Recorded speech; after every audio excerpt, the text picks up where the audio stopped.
Paint সেক্টরের একটা অন্যতম কোম্পানি যার নাম হচ্ছে Berger Paints India Limited. Berger পেইন্টসের হচ্ছে কোয়ার্টার 4-এর রেজাল্ট আউট হয়ে গেছে। কোয়ার্টার 4-এর রেজাল্টের পারফরমেন্স কী টাইপের দিয়েছে বার্জার পেইন্টস, সেটাকে নিয়ে আমরা অ্যানালিসিস করব। তার আগে আমরা কোম্পানিটার হচ্ছে চার্ট প্যাটার্নটাকে নিয়ে অ্যানালিসিস করব। দেখব যে শেয়ার হোল্ডারদের কতটা রিটার্ন জেনারেট করেছে বা ওয়েলথ ক্রিয়েট করে দিয়েছে, সেটাকে নিয়ে আগে আমরা ফার্স্ট অ্যানালিসিস করব। আফটার দ্যাট হচ্ছে আমরা কোম্পানিটার হচ্ছে কোয়ার্টার 4-এর রেজাল্টের পারফরমেন্স কী টাইপের দিয়েছে সেটাকে নিয়ে অ্যানালিসিস করব। তো কোম্পানিটা হচ্ছে এখন ট্রেড করছে 494 টাকা 55 এখন ট্রেড করছে। আমরা যদি চলে যাই কোম্পানিটার মার্কেট ক্যাপিটালাইজ হচ্ছে অ্যাপ্রক্স 58,000 কোটি টাকার মার্কেট ক্যাপিটালাইজ।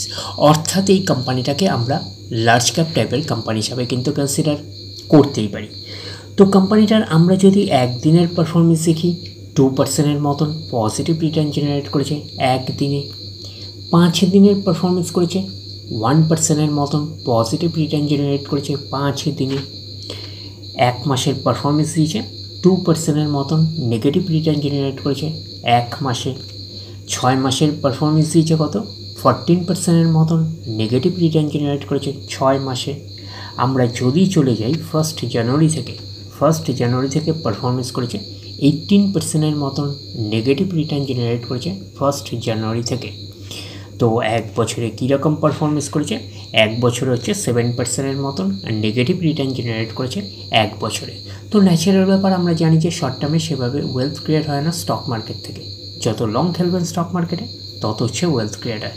তো এখন দেখার বিষয় কোম্পানিটা কি লং টার্মে ভালো পারফরমেন্স করেছে, লং টার্মে কি শেয়ার হোল্ডারদের ওয়েলথ ক্রিয়েট করে দিয়েছে, সেটাই কিন্তু এখন আমাদের দেখার বিষয়। তাহলে আমরা চলে যাচ্ছি 5 বছরের চার্ট প্যাটার্নে। তো 5 বছরে কীরকম পারফরমেন্স করেছে, 80%-এর মতন পজিটিভ রিটার্ন জেনারেট করেছে 5 বছরে।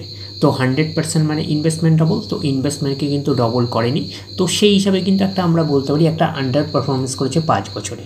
তো লার্জ ক্যাপ টাইপের কোম্পানিগুলোর মূল টার্গেট হচ্ছে 5 বছরে ইনভেস্টমেন্টকে ডবল করা, বাট এই কোম্পানিটা কিন্তু 5 বছরে কিন্তু ইনভেস্টমেন্টকে ডবল করেনি। তো সেই হিসাবে একটা আন্ডার পারফরমেন্স করেছে, আমরা এইটুখানি বলতেই পারি। তো এইবারে আমরা চলে যাব কোম্পানিটার ম্যাক্সিমাম চার্ট প্যাটার্নে। তো ম্যাক্সিমাম চার্ট প্যাটার্ন হিসাবে পারফরমেন্স করেছে কত 34,244%-এর মতন পজিটিভ রিটার্ন জেনারেট করেছে অল টাইম বা ম্যাক্সিমাম। তো কোম্পানিটা লিস্টেড হয়েছে কবে 1999-এ। তাহলে 1999 থেকে এখনও অবধি রিটার্ন জেনারেট করেছে 34,244%-এর মতন পজিটিভ রিটার্ন জেনারেট করেছে অল টাইম বা ম্যাক্সিমাম। তো ম্যাক্সিমাম চার্ট প্যাটার্নটা কিন্তু লেফট টু রাইট ওপরের দিকে মুভ করছে। তো সেই হিসাবে কিন্তু একটা ডিসেন্ট টাইপের চার্ট প্যাটার্ন হিসাবে আমরা কনসিডার করতেই পারি। এবং কোম্পানিটা কিন্তু ফান্ডামেন্টালি সাউন্ড কোম্পানি, এইটুখানি মাথায় রাখবেন। তো এখন দেখার বিষয়ে কোম্পানিটার কোয়ার্টার 4-এর রেজাল্টের পারফরমেন্স কী টাইপের দিয়েছে। তাহলে আমরা চলে যাচ্ছি কোম্পানিটার কোয়ার্টার 4-এর রেজাল্টে। আমরা চলে আসলাম কোম্পানিটার হচ্ছে কোয়ার্টার 4-এর রেজাল্টের PDF ফাইলে। আগে আমরা আমরা দেখে নেব কোম্পানি ডিভিডেন্ড ডিক্লেয়ার করেছে নাকি, এটাকে আগে আমরা দেখে নেব। তো এখানে লেখা দেখতেই পাচ্ছেন, লেখা আছে recommendation of payment of dividend. 3.5 টাকা করে কিন্তু ডিভিডেন্ড কিন্তু রেকমেন্ড করেছে, তার মানে এটা একটা ফাইনাল ডিভিডেন্ড। তো ফাইনাল ডিভিডেন্ডের ক্ষেত্রে কিন্তু শেয়ার হোল্ডারদের অ্যাপ্রুভালের প্রয়োজন হয়, এইটুখানি কিন্তু মাথায় রাখবেন। তো 3.5 টাকা করে কিন্তু ফাইনাল ডিভিডেন্ড রেকমেন্ড করেছে। এইবারে আমরা চলে যাব কোম্পানিটার হচ্ছে কোয়ার্টার 4-এর রেজাল্টে। দেখব যে কোয়ার্টার 4-এর রেজাল্টের পারফরমেন্স কী টাইপের দিয়েছে। তো আমরা চলে আসছি 15 নম্বর পেজে হচ্ছে কোয়ার্টার 4-এর রেজাল্টটা আমরা পাচ্ছি।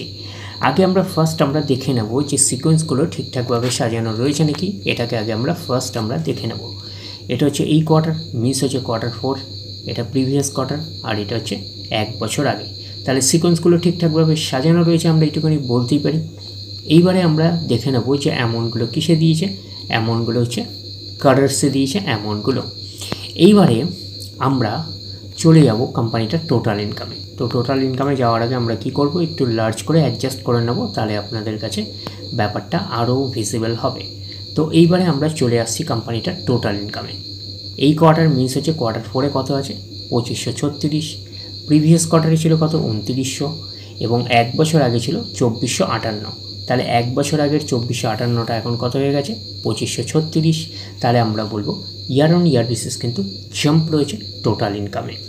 প্রিভিয়াস কোয়ার্টারে ছিল কত 2900, সেটা হয়ে গেল এই কোয়ার্টার, মিনস হচ্ছে কোয়ার্টার 4 হয়ে গেল কত 2536। তাহলে আমরা বলবো কোয়ার্টার অন কোয়ার্টার বেসিস কিন্তু ডাউন পারফরমেন্স করেছে টোটাল ইনকামে। তো এইবারে ন্যাচারাল ব্যাপার, আমরা জানি যে ইনকাম করতে গেলে কোম্পানিকে এক্সপেন্সেস করতেই হবে। তো এখন দেখার বিষয় কোম্পানিটা ইনকাম করতে গিয়ে কতটা এক্সপেন্সেস করেছে। তাহলে আমরা চলে আসলাম টোটাল এক্সপেন্সেসে। তাহলে আমরা পাচ্ছি কি এই কোয়ার্টার মিস হচ্ছে কোয়ার্টার 4 কত আছে 2274, প্রিভিয়াস কোয়ার্টারে ছিল 2504 এবং এক বছর আগে ছিল কত 2178। তাহলে এক বছর আগের 2178টা এখন কত হয়ে গেছে 2274। তাহলে আমরা বলবো ইয়ার অন ইয়ার বেসিস কিন্তু জাম্প রয়েছে টোটাল এক্সপেন্সেসে। প্রিভিয়াস কোয়ার্টারে ছিল কত 2504, সেটা হয়ে গেল এই কোয়ার্টার, মিনস হচ্ছে কোয়ার্টার 4 হয়ে গেল কত 2274। তাহলে আমরা বলবো কোয়ার্টার অন কোয়ার্টার বেসিস কিন্তু ডাউন পারফরমেন্স করেছে, আমরা এইটুখানি বলতে পারি টোটাল এক্সপেন্সেসে।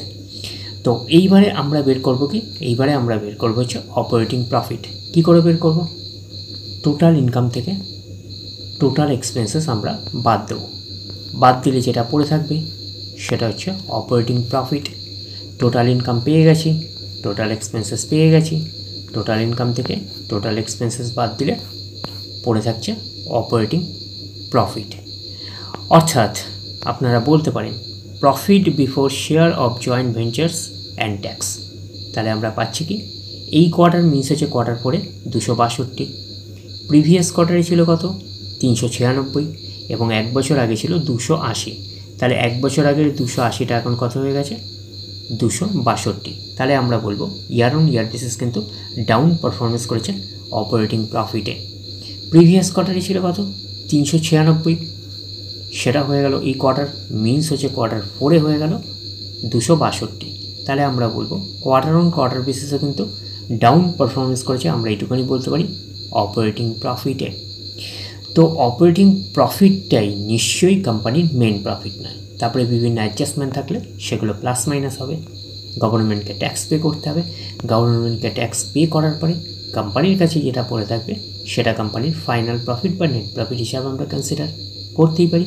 তাহলে আমরা পাচ্ছি কি net profit for the period, এটাকেই আমরা ফাইনাল প্রফিট বলতে পারি, এটাকেই আমরা নেট প্রফিট বলতে পারি।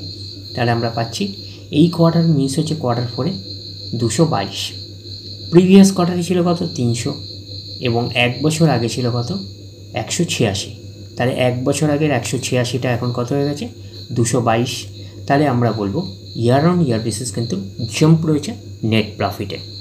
প্রিভিয়াস কোয়ার্টারে ছিল কত 300, সেটা হয়ে গেল এই কোয়ার্টার, মিনস হচ্ছে কোয়ার্টার 4 হয়ে গেল কত 222। তাহলে আমরা বলবো কোয়ার্টার অন কোয়ার্টার বেসিস কিন্তু ডাউন পারফরমেন্স করেছে নেট প্রফিটে। তাহলে ওভারঅল কনক্লুশন কী দাঁড়ালো নেট প্রফিটে? ওভারঅল কনক্লুশন দাঁড়ালো year on year basis jump রয়েছে, but quarter on quarter basis কিন্তু ডাউন পারফরমেন্স করেছে নেট প্রফিটে। এইবারে আমরা চলে যাব কোম্পানিটার হচ্ছে ইপিএসে অর্থাৎ আর্নিং পার শেয়ারে। তাহলে আমরা চলে আসলাম ইপিএসে অর্থাৎ আর্নিং পার শেয়ারে। এই কোয়ার্টার মিস হচ্ছে কোয়ার্টার 4 কত আছে 1.91, প্রিভিয়াস কোয়ার্টারে ছিল কত 2.57 এবং এক বছর আগে ছিল কত 1.59। তাহলে এক বছর আগের 1.59টা এখন কত হয়ে গেছে 1.91। তাহলে আমরা বলবো ইয়ার অন ইয়ার বেসিস কিন্তু জাম্প রয়েছে, আমরা এইটুকুনি বলতে পারি ইপিএসে অর্থাৎ আর্নিং পার শেয়ারে। প্রিভিয়াস কোয়ার্টারে ছিল কত 2.57, সেটা হয়ে গেল এই কোয়ার্টার, মিনস হচ্ছে কোয়ার্টার 4 হয়ে গেল কত 1.91। তাহলে আমরা বলবো কোয়ার্টার অন কোয়ার্টার বেসিস কিন্তু ডাউন পারফরমেন্স করেছে ইপিএসে অর্থাৎ আর্নিং পার শেয়ারে। তো ন্যাচারাল ব্যাপার, আমরা জানি যে নেট প্রফিটের রিফ্লেকশনটা ইপিএসে পাই, তো নেট প্রফিটের রিফ্লেকশনটা আমরা ইপিএসে পেয়েছি। তো ওভারঅল কনক্লুশনে কী দাঁড়ালো? তো ওভারঅল কনক্লুশনে আমরা বলতে পারি যে বার্জার পেইন্টস ইন্ডিয়া লিমিটেডের হচ্ছে কোয়ার্টার 4 রেজাল্ট আমরা বলতে পারি একটা ওকে টাইপের একটা পারফরমেন্স করেছে, আমরা কিন্তু এইটুখানি বলতেই পারি। তাহলে ওভারঅল ভিউটা আপনাদের কাছে ক্লিয়ার। তাহলে এই অবধি, নেক্সট ভিডিওতে আবার আপনাদের সাথে আমার দেখা হচ্ছে। ধন্যবাদ।